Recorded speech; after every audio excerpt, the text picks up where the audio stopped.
Next scientist इसी दौर के अंदर एम्पिरिक एरा के अंदर हमारे पास है जी एडवर्ड जर्नर। इसका जो टेन्योर है 1749 से 1823 एडी का है। यहाँ मैंने एक खुद से एडिशन की है, वो ये किया है कि एडवर्ड जेनर और स्मॉल पॉक्स को इकट्ठा कर दिया, यानी स्मॉल पॉक्स की वैक्सीन की जो डिस्कवरी है या डिजीज है उसको एडवर्ड जेनर के साथ जोड़ के दोनों चीजों को इकट्ठा पढ़ा रहा हूँ ताकि आपको अलग अलग बार बार जो है वो पढ़ना ना पड़े। एडवर्ड जेनर अगर हम अलग से पढ़ते और स्मॉल पॉक्स को अलग से पढ़ते तो इतना ज्यादा इंटरेस्टिंग वो चीज ना रहती, क्योंकि दोनों के अंदर हमें दोनों का नाम लेना पड़ना है। अगर हम स्मॉल पॉक्स को एज ए डिजीज पढ़ें तो फिर भी हमें एडवर्ड जेनर का जिक्र करना पड़ेगा, और अगर एडवर्ड जेनर पढ़ें तो हम स्मॉल पॉक्स का जिक्र करना पड़ेगा। इसलिए मैंने हिस्ट्री के अंदर ये चीज क्लियर की और इन दोनों को कंबाइन करके आपको पढ़ाने जा रहा हूँ। मकसद हमारा एडवर्ड जेनर को पढ़ना है, लेकिन स्मॉल पॉक्स का इंट्रोडक्शन भी कंप्लीटली डिटेल के साथ इसके अंदर मौजूद है जी। एडवर्ड जेनर जो है वो 1749 से 1823 एडी तक इनका लाइफ स्पैन है। ब्रिटिश फिजिशियन थे, साइंटिस्ट थे, और सबसे पहले इन्होंने कंसेप्ट दिया वैक्सीन का। स्मॉल पॉक्स की वैक्सीन बनाई भी, जो कि दुनिया की सबसे पहली वैक्सीन थी। जो टर्म वैक्सीन और वैक्सीनेशन इन्होंने ड्राइव की वो वेरुला वैक्सीना काउपॉक्स को कहते हैं हम। काउपॉक्स जो है ना उसके वायरस को वेरुला वैक्सीना कहते हैं, वैक्सीना कहते हैं। इसके वैक्सीना से वैका इसने लिया। वैका का मतलब ऐसे होता है, काउ भी होता है, तो क्योंकि आगे हम पढ़ेंगे कि इसने जो स्मॉल पॉक्स की वैक्सीन बनाई वो काउ पॉक्स से ही बनाई, तो इसने उस यानी कि काउ की स्टोरी को अंदर रखने के लिए वैका लैटिन वर्ल्ड जो कि जिसका मतलब काउ होता है उससे वैक्सीनेशन का वर्ल्ड ड्राइव किया है। वेस्ट के अंदर जो है वो जेनर को फादर ऑफ इम्यूनोलॉजी भी कहा जाता है। क्यों फादर ऑफ इम्यूनोलॉजी कहा जाता है यही आपको क्लियर कर देता हूँ, क्योंकि वैक्सीनेशन और इम्यूनोलॉजी का तो आपको पता होगा।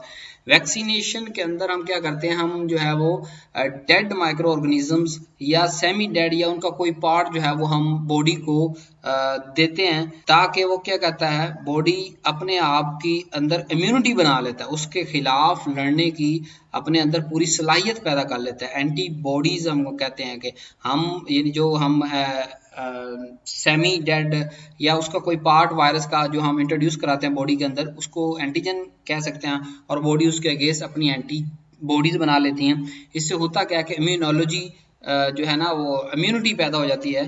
तो सबसे पहले वैक्सीन इसी ने बनाई जिसकी वजह से इम्यूनोलॉजी जो है, जिसकी वजह से इम्यूनिटी पैदा हुई बॉडी के अंदर, तो क्या हुआ इसे फादर ऑफ इम्यूनोलॉजी। उसके बाद इस तरह भी स्टडी स्टार्ट होगी। अगर आप किसी से भी पूछें कि एक नॉन हिस्ट्री के अंदर सबसे ज्यादा किस इंसान ने जानें बचाई, तो आपको जो नाम मिलेगा फार्मेसी हिस्ट्री के अंदर वो एडवर्ड जेनर का मिलेगा। क्यों? क्योंकि इसने बहुत सारे लोगों की जान बचाई यही स्मॉल पॉक्स की वैक्सीन बनाकर। स्मॉल पॉक्स के बारे में पढ़ लेते हैं। स्मॉल पॉक्स जो है ये कॉन्टेजियस डिजीज है, वेरुला वायरस की यानी कि ये एक टाइप है। ये एज ए मेजर किलर के तौर पे सामने आई जब ये डिजीज आउटब्रेक हुई ना, और तो क्या हुआ कि एक मेजर किलर के तौर पे सामने आई। इसने 1 से लेकर 10 बिलियन तक लोगों को जो है वो डेथ इसकी वजह से हुई, जो हमें नॉन हिस्ट्री है, लेकिन अब ये वर्ल्ड के अंदर नहीं है। पढ़ते हैं कैसे। स्मॉल पॉक्स पहले फैमिली पढ़ लेते हैं। पॉक्स वेरिडी इसकी फैमिली है और डीएनए वायरस है, यानी इसका जो जेनेटिक मटेरियल होगा वो डीएनए होगा स्मॉल पॉक्स का। इसकी ओरिजिन कहाँ से हुआ ये नहीं हमें पता, लेकिन जो इजिप्टियन ममीज हैं उसके अंदर भी इसकी जो है वो आसार पाए जाते हैं। इसकी जो सिम्टम्स होती हैं, इसके जो बाकियात होते हैं डिजीज के, वो इजिप्टियन ममीज के अंदर पाए जाते हैं। इसका मतलब कि ये उनसे भी पहले की डिजीज है। मोर्टेलिटी रेट की बात करें, अगर अडल्ट में बात करें तो 30%, यानी अगर 100 बंदों को डिजीज हुई है तो 30 अडल्ट जो है वो इसके जरिए मौत वाकया हुई उनकी। और इन्फेंट बच्चों में अगर बात करें तो 90%, यानी 100 में से 90 बच्चों की जो है मौत होती है। इसलिए बहुत बड़ा ये मेजर किलर था हिस्ट्री के अंदर। वायरस जो है वो ट्रांसमिट होता है ह्यूमन से ह्यूमन की तरफ एयर के जरिए, कफिंग और स्नीजिंग,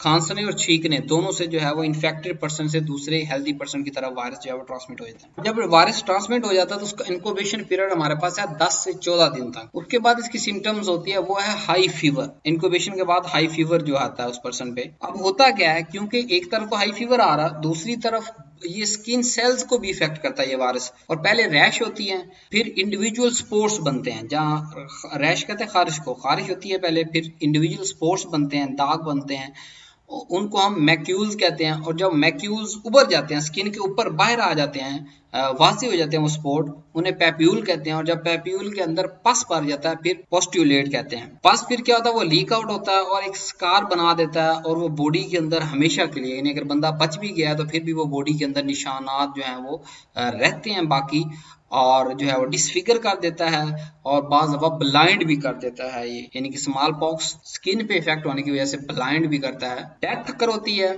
इस वजह से, मेनली इसका मल्टी ऑर्गन फेलियर होने की वजह से जो है वो सबसे ज्यादा जो ऑर्गन कौन सा फेल होता है, लंग्स फेल होता है। इसकी इंक्यूबेशन पीरियड के बाद हाई फीवर के साथ साथ लंग्स फेल होता है, लेकिन दूसरे ऑर्गन भी रिपोर्ट हुआ है कि मल्टी ऑर्गन फेलियर की वजह से इंसान की डेथ होती है।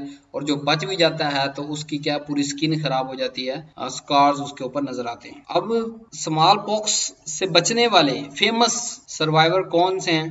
पहले है जी जॉर्ज वाशिंगटन, दूसरे हैं इब्राहिम लिंकन, तीसरा जो है जोसेफ स्टैलिन। वैसे तो हमारे पास जो वैक्सीनेशन का कॉन्सेप्ट है, जो वैक्सीनेशन करने का, वो तो इंडिया और चाइना में कुछ 10वीं सदी के अंदर आ गया था, लेकिन ये प्रैक्टिस के अंदर 16वीं सदी में आया। और प्रैक्टिस जो उस वक्त होती वो उसे हम कहते हैं वेरुलेशन। वेरुलेशन अब दो तरह से होती थी। जैसे स्मॉल पॉक्स की बात करते हैं तो स्मॉल पॉक्स की वेरुलेशन वो कैसे करते थे, पहला तरीके के अंदर वो उससे पस लेते थे, जो पस्ट्यूलेट बन गया उससे पस ले लिया और हेल्दी पर्सन को लगा दिया। उससे क्या होगा, उसके अंदर इम्यूनिटी पैदा हो जाएगी तो वो बचने के चांस बढ़ जाएंगे। दूसरा तरीका ये होता था कि जो स्कार ऊपर बचा हुआ उसे ले लेते थे, उसे ग्राइंड करते थे, पाउडर बनाते थे और इनहेल करते थे। और हेल्दी पर्सन इनहेल कर लेता था तो उसके जरिए भी उसकी इम्यूनिटी जो है वो बन जाती थी। ये वेरुलेशन का कॉन्सेप्ट स्मॉल पॉक्स के लिए एडवर्ड जेनर से पहले इस्तेमाल होता रहा। ये ऐसा था यूरोप की तरफ, क्योंकि इंडिया और चाइना में डिस्कवर हुआ तो फिर ये ऐसा था यूरोप की तरफ पहुंचा और ज्यादा से ज्यादा सेफ होता गया और तब्दीलियां आती गई। इसने जो एडवर्ड जेनर ने क्या किया, इसने ये नोट किया कि जो मिल्क मेड हैं, जो दूध दोने वाली औरतें हैं, बाड़े में काम करने वाली, उनके अंदर स्मॉल पॉक्स या तो होता ही नहीं है, या होता है तो बहुत कम होता है, बहुत कम डेज के लिए, और इतनी ज्यादा सिम्टम्स अपीयर नहीं होती। इस बात को इसने अपना पॉइंट ऑफ फोकस बनाया और इसने वर्क स्टार्ट कर दिया। फिर इस वर्क जब किया तो इसे पता ये चला, फाइंडिंग ये हुई कि उन्होंने कहा जी कि काऊ को काऊ पॉक्स होता है, तो वहां से जो है वो पस वगैरह या जो है वो इनकी बॉडीज के अंदर चला जाता है, या कट वगैरह लगा तो उसके जरिए अंदर चला जाता है। तो जब काउपॉक्स, क्योंकि काउपॉक्स और स्मॉल पॉक्स की दोनों की वायरस की फैमिली सेम है, लिहाजा उनके ऊपर काउपॉक्स का अटैक हो जाता है मिल्क मेड के अंदर, तो वो इम्यून हो जाते हैं स्मॉल पॉक्स से भी, क्योंकि एक ही फैमिली के दो वायरस से क्रॉस प्रोटेक्शन होती है ना, अगर एक की तरफ से आप प्रोटेक्टेड है तो दूसरे वायरस से प्रोटेक्ट। तो इसने इस बात को साबित करने के लिए उस वक्त एक इलीगल काम किया, उस वक्त इलीगल था जब इसने ये परफॉर्म किया, लेकिन ये कि इसकी रेपुटेशन बहुत अच्छी थी, तो इसकी रेपुटेशन की बुनियाद पे इसे कुछ नहीं कहा गया। इसने क्या किया कि काउपॉक्स का जो है वो पस लिया और एक स्मॉल जो है बॉय उसको लगा दिया, और इसने फिर और देखा कि उस बच्चे को बुखार हुआ, और बुखार होने के बाद वो सही हो गया, और उसे फिर आगे जो है वो स्मॉल पॉक्स नहीं हो पाया। इसने यही काम तकरीबन 23 पेशेंट के अंदर किया और इसकी ये स्ट्रेटजी सक्सेसफुल रही। एडवर्ड जेनर ने इसे वैक्सीनेशन का नाम दिया, वैका मीन फ्रॉम काउ, और वैक्सीनेशन इसने यहाँ से वर्ड ड्राइव किया, वैका फ्रॉम काउ से लिए, काउ पॉक्स से इसने ड्राइव किया ना, तो इसलिए इस पूरे प्रोसेस का नाम इसने वैक्सीनेशन रख दिया। वेरुलेशन जो है वो उस वक्त तक चलता रहा, लेकिन क्या हुआ कि वक्त के साथ साथ एडवर्ड जेनर ने अपना ट्रीटमेंट वैक्सीनेशन वाला और ज्यादा अच्छा और सेफ करते करते एक रिसर्च भी पब्लिश कर दी, और अपने पूरा प्रोटोकॉल के साथ जो है वो उसने इसको जो है वो सामने लेके आया, लोगों ने अडॉप्ट करना शुरू कर दिया, दूसरे साइंटिस्ट ने भी इसे वेलकम किया। तो क्या हुआ, 1840 में जाके ये टोटली वेरुलेशन बैन कर दिया गया कि वेरुलेशन को जो प्रैक्टिस है वो आपने नहीं करनी, वैक्सीनेशन की प्रैक्टिस करनी है। कौन सी? जनरल प्रोटोकॉल आपने फॉलो करना है वैक्सीनेशन के लिए। अब इससे हुआ क्या, जो हमने नया जो अडॉप्ट किया जनरल का प्रोटोकॉल वैक्सीनेशन वाला, तो मोर्टेलिटी रेट जो है वो बहुत कम हो गया, ड्रॉप होके कहा मिलियन के अंदर 1 से 2 केस, 1 मिलियन के अंदर 1 या 2 केस पॉपुलेशन में आना शुरू हो गए। वहां कितना था 30 अडल्ट के लिए और इन्फेंट के लिए 90, मोर्टेलिटी रेट इतना ज्यादा था।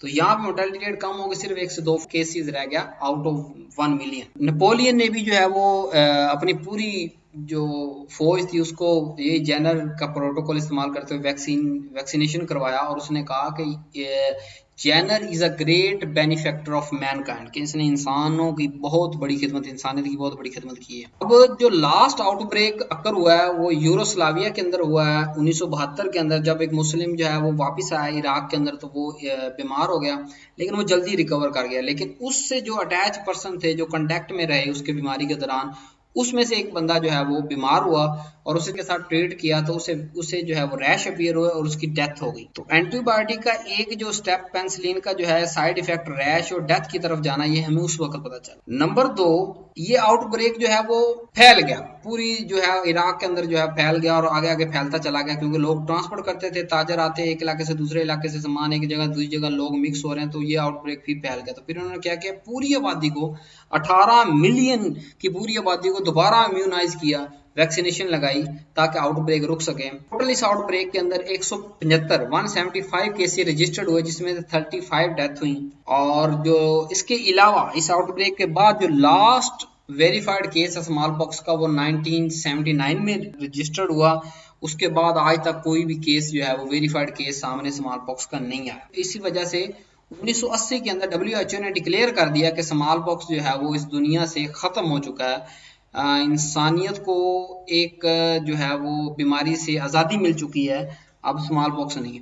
अभी भी जो है वो इसका पूरा जो वैक्सीनेशन है वो अमेरिका के अंदर, दूसरे मुल्कों के अंदर उन्होंने एज ए सैंपल के तौर पे संभाल के रखा हुआ है कि खुदा ना खास्ता अगर दोबारा आउटब्रेक हो तो वो उस वैक्सीनेशन की और ज़्यादा बना के पूरी कंट्री या पूरे वर्ल्ड को दोबारा इम्यूनाइज कर सकते हैं। लेकिन 1980 के बाद, जैसे बताया ना, 1979 के बाद इसका कोई और केस सामने आया ही नहीं। तो ये सारा का सारा ये प्रोसीजर डेवलप करना, ये इतनी ह्यूमन की जो है वो मदद करना, मैनकाइंड की जो है वो खिदमत करना, इंसानियत की खिदमत करना, ये सारे का सारा एडवर्ड जेनर के हिस्से में जाता है। तो इसलिए हम स्मॉल पॉक्स इसके साथ मिक्स करके पढ़ाएं। एडवर्ड जेनर के बारे में पढ़ लेते हैं थोड़ा सा और, कि 1821 के अंदर इसे अपॉइंट किया गया as a physician of King George 4 number पे जो किंग थे उनका फिजिशियन इन्हें मुकर्रर किया गया, और इन्हें mayor of Berkeley and justice of peace का मेयर भी बनाया गया। इसके अलावा इन्हें रॉयल सोसाइटी का मेंबरशिप भी दी गई, और ये ज़ूलॉजी के अंदर वो पहले पर्सन भी गिने जाते हैं जिन्होंने ब्रूड पैरासाइटिज्म ऑफ कोको को डिस्क्राइब किया। ब्रूड पैरासाइटिज्म ऑफ कोको जो है, इसको जो है वो अरिस्टोटल ने भी नोट किया इस बिहेवियर को हिस्ट्री ऑफ एनिमल्स के अंदर, लेकिन इसने भी दोबारा से इस बिहेवियर को डिस्क्राइब किया। एक्चुअली होता क्या कि कोको जो है वो अपने अंडे जो है वो अपने नेस्ट में नहीं देती, बल्कि जाके दूसरे नेस्ट में दे के आती हैं जी। तो नेक्स्ट चलते हैं। एडवर्ड जेनर जो नाम है BBC की एक लिस्ट के अंदर भी मौजूद है, और वो लिस्ट उन्होंने बनाई कैसे, एक ब्रॉडकास्ट के जरिए 2002 के अंदर उन्होंने 100 ग्रेटेस्ट ब्रिटेन के नाम से एक शो चलाया, जिसके अंदर उन्होंने पोलिंग करवाई, और पोल के जरिए इन्होंने नतीजा निकाला कि 100 ग्रेट बरतानी ब्रिटेन जो है उनका नाम फाइनलाइज किया गया। आई थिंक 74 या 78 नंबर पे इनका जो है वो 70s की लिस्ट के अंदर इनका नाम जो है मौजूद है एडवर्ड जेनर का। तो इन्हें अभी 2002 के अंदर भी ग्रेटेस्ट ब्रिटेन जो है वो एज ए तस्लीम किया गया है। ये भी इनके लिए एक ऑनर की बात है। So do not forget to subscribe my channel, press the bell icon to get more and latest videos. Share with our student family of pharmacy. Thanks for watching. Allah Hafiz.